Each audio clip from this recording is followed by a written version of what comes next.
सभी को प्यार भरा नमस्कार। स्वागत है आप सभी का रूल नंबर 4 पॉकेट रॉकेट के। पॉकेट रॉकेट जो हमारी एक बहुत ही प्यारी सी खूबसूरत सी किताब है, छोटी सी। इसके लगभग 160 गोल्डन रूल्स इसमें दिए गए हैं, सारे गोल्डन रूल्स कवर किए गए हैं।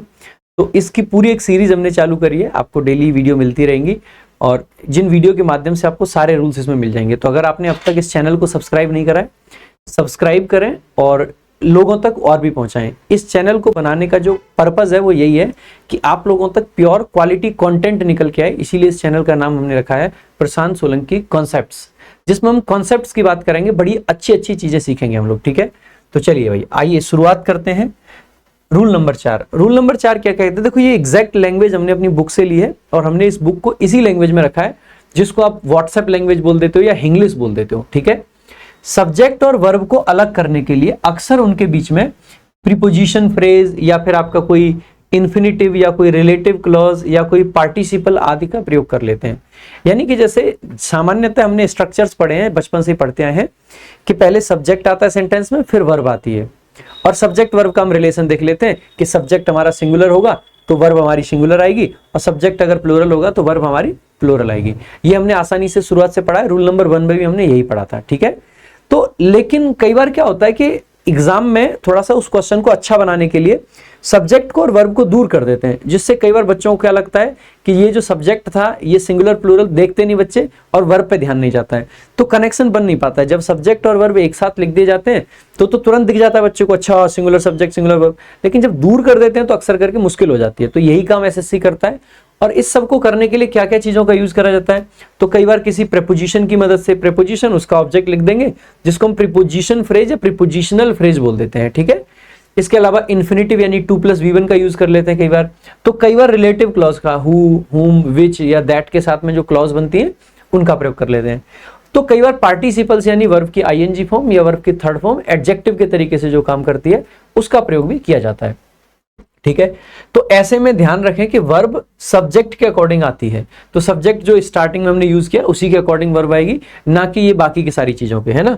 तो जैसे कि एक बार देखें example, the monkey sitting on the wall is very wild. जैसे देखोगे मंकीज आपका क्या है? सेंटेंस का सब्जेक्ट है। ठीक है, सिटिंग आपका क्या है? देखो वर्ब की आईएनजी फॉर्म है।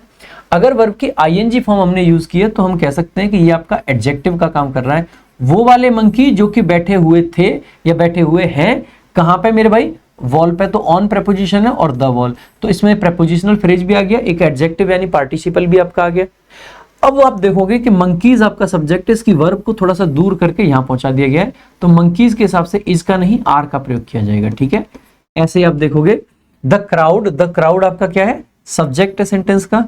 अक्रॉस एक प्रेपोजिशन है, उसका ऑब्जेक्ट हो जाएगा the bridge. Across the bridge का मतलब है ब्रिज के दूसरे साइड में जो क्राउड है। ठीक है, तो आगे आर आपकी मतलब वर्ब है। इसके बाद में फ्यूरियस एक एडजेक्टिव है। फ्यूरियस का मतलब होता है गुस्से में होना। ठीक है, एंग्री होना। और कितने फ्यूरियस हैं? तो वेरी फ्यूरियस है। ठीक है, सो वेरी फ्यूरियस। तो आप आसानी से कह सकते हो कि आर आपका बेसिकली क्या है यहाँ पे? तो क्राउड आपका है, तो क्राउड सब्जेक्ट है, तो क्राउड तो एक ग्रुप है, ग्रुप है, इसके साथ में जनरली सिंगुलर वर्ब आती है। सो इज वेरी फ्यूरियस लिखेंगे, ना कि आर वेरी फ्यूरियस। ठीक है, अब इसके कुछ प्रीवियस ईयर एग्जांपल्स हैं, एक बार इनको भी देख लेते हैं। जैसे पहला क्वेश्चन है आपका, lack of required vitamins and minerals lead to several complications in the human body. CGL का पूछा गया क्वेश्चन है, एक बार खुद से भी अटेम्प्ट करेंगे और आंसर करने का प्रयास करेंगे। जैसे आप देखते हैं तो देखो लैक आपका सेंटेंस के शुरुआत में नाउन आ गया। ये लैक जो शब्द होता है ये नाउन भी होता है, वर्ब भी होता है। इसका मतलब होता है कमी। अब यहाँ पे शुरुआत में वर्ब तो नहीं आ जाएगा, क्योंकि जब ये वर्ब होता है तो ऑब्जेक्ट लेता है, आगे ऑब्जेक्ट भी नहीं है तो वर्ब तो है नहीं। अगर ये नाउन है, अब सेंटेंस के शुरुआत में नाउन आया है तो इसका कोई तो फंक्शन रहा होगा। नाउन सामान्यतः आप जानते हैं 3 ही काम करते हैं, या तो ऑब्जेक्ट होते हैं, या सब्जेक्ट होते हैं, या कॉम्प्लीमेंट होते हैं। कॉम्प्लीमेंट है, इसका मतलब इससे पहले लिंकिंग वर्ब आया होगा। ऑब्जेक्ट है तो ऑब्जेक्ट या तो प्रेपोजिशन लेती है, वर्ब लेती है, तो यानी कि ना तो इसके शुरुआत में कोई वर्ब है ना प्रेपोजिशन है। इसका मतलब पक्की बात है क्या है? सब्जेक्ट है। ये सब्जेक्ट हो गया। ऑफ आपका क्या है? प्रेपोजिशन है। प्रेपोजिशन का ऑब्जेक्ट हो गया वाइटामिन्स। और कैसे विटामिन्स? आपके रिक्वायर्ड। देखो इसको विटामिन भी पढ़ा जाता है और इसको विटामिन भी पढ़ा जाता है, दोनों प्रोनाउंसिएशन इसके करेक्ट होते हैं। ठीक है, एंड आपका कंजंक्शन आ गया। अब जब इसके आगे ऑब्जेक्ट था तो मिनरल्स भी आपका ऑब्जेक्ट का ही काम करेगा। यानी कि ये सब आपका क्या है? रिक्वायर्ड विटामिन्स एंड मिनरल्स, ये ऑफ प्रेपोजिशन का ऑब्जेक्ट है। सेंटेंस की वर्ब यहां जाके आती है लीड। अब जैसे ही आपने देखा लैक तो आपका क्या एक तरीके से अनकाउंटेबल नाउन है, अनकाउंटेबल नाउन के साथ में हम कैसी वर्ब यूज करते हैं, सिंगुलर। तो लीड यानी कि वर्ब की फर्स्ट फॉर्म है, ये आपकी प्लूरल का काम करती है, सिंगुलर फॉर्म जो होती है वो लीड्स होती है, तो लीड्स हो जाएगा। और लीड के साथ में अक्सर करके टू प्रेपोजिशन आपका आता है, ठीक है, लीड्स टू। और किस चीज के लिए लीड करता है आपको, तो टू कॉम्प्लिकेशंस। और कितने कॉम्प्लिकेशन, सेवरल, सेवरल का मतलब बहुत सारे, ठीक है। इन यानी एक प्रेपोजिशन, उसका ऑब्जेक्ट है द ह्यूमन बॉडी, मानव शरीर में। तो आप आसानी से कह सकते हो ये जो सी पार्ट है आपका ये करेक्ट आंसर हो जाएगा, इसी में एरर है। नेक्स्ट देखेंगे, अगला आपका क्वेश्चन है the inflow of foreign portfolio funds into Indian equities have pushed up price earning multiples and valuation. तो ये आपका क्वेश्चन है, एक बार देखेंगे खुद से, CHSL का पूछा गया क्वेश्चन है, लेटेस्ट एग्जाम ये 2023 का ये। सो द इनफ्लो आपका क्या है, सेंटेंस का सब्जेक्ट है, ठीक है। इनफ्लो यानी कि पैसे का आना, आउटफ्लो बाहर जाना होता है, इनफ्लो आना होता है, फ्लो यानी कि दोनों ही चीजों को कवर करता है, ठीक है। और ऑफ एक प्रेपोजिशन है जिसका ऑब्जेक्ट हो जाएगा फंड्स। और कौन से फंड्स, पोर्टफोलियो फंड्स। और कहां के पोर्टफोलियो के, फॉरेन पोर्टफोलियो फंड्स की बात कर रहे हैं हम, ठीक है। और ये फंड्स आ कहां पे रहे, तो इनटू अगेन एक प्रेपोजिशन है जिसका ऑब्जेक्ट हो जाएगा इंडियन इक्विटीज। तो आसानी से कह सकते हो दो प्रेपोजिशन बीच में आ गई जिनकी वजह से जो सब्जेक्ट था और ये जो वर्ब है ये दूर हो जाते हैं। तो इनफ्लो तो आपका क्या है, सिंगुलर है, सिंगुलर है तो हैव की जगह पे यहाँ पे हैज का प्रयोग किया जाएगा। हैज पुश्ड, और क्या पुश किया है, पुश अप कर दिया यानी ऊपर कर दिया, प्राइस अर्निंग मल्टीपल्स को एंड वैल्यूएशन को, वैल्यूएशन वगैरह बढ़ा दी है ये फॉरेन इनफ्लो ने, है ना, मतलब inflow of foreign portfolio funds ने। The strain caused by the difficulties and anxieties were more than she could bear. The strain sentence का सब्जेक्ट है, ठीक है। कॉज्ड आपको बताया था, कॉज्ड आपका क्या है, यहाँ पे एक पार्टिसिपल एडजेक्टिव है। ज्यादातर बच्चों को ये लग सकता है कि कॉज्ड तो सर वर्ब होनी चाहिए। देखो स्ट्रेन कुछ कॉज कर रहा है, या मैं ये कहना चाह रहा हूं कि वो वाला स्ट्रेन जो डिफिकल्टीज और एंजाइटी से आता है। आप कह रहे हो कि सर वो वाला स्ट्रेन जो डिफिकल्टी या एंजाइटी से आता है, वो वाला स्ट्रेन यानी कि स्ट्रेन को डिफाइन कर रहे हैं। किसी भी चीज को डिफाइन करने के लिए, किसी नाउन को डिफाइन करने के लिए हम एडजेक्टिव का यूज करते हैं। तो ये जो कॉज्ड है एक एडजेक्टिव है जो कि स्ट्रेन को डिफाइन करने के लिए आया है। बाई एक प्रेपोजिशन है जिसका ऑब्जेक्ट है द डिफिकल्टीज, और एंड से क्योंकि जोड़ा गया है तो एंजाइटीज भी आपका क्या हो जाएगा, उसी का ऑब्जेक्ट हो जाएगा, है ना। और आगे वर को देख के आपको बहुत सारे बच्चे क्या करेंगे, एंजाइटीज प्लूरल देखा, वर देखा, लगेगा सही है, लेकिन नहीं, सब्जेक्ट आपका क्या था, स्ट्रेन। तो स्ट्रेन के हिसाब से वर नहीं वॉज का प्रयोग किया जाएगा। Was more than she could bear. जो स्ट्रेन था जो एंजाइटी और डिफिकल्टी से हुआ था वो बेसिकली ज्यादा था जितना वो बर्दाश्त कर सकती थी उससे।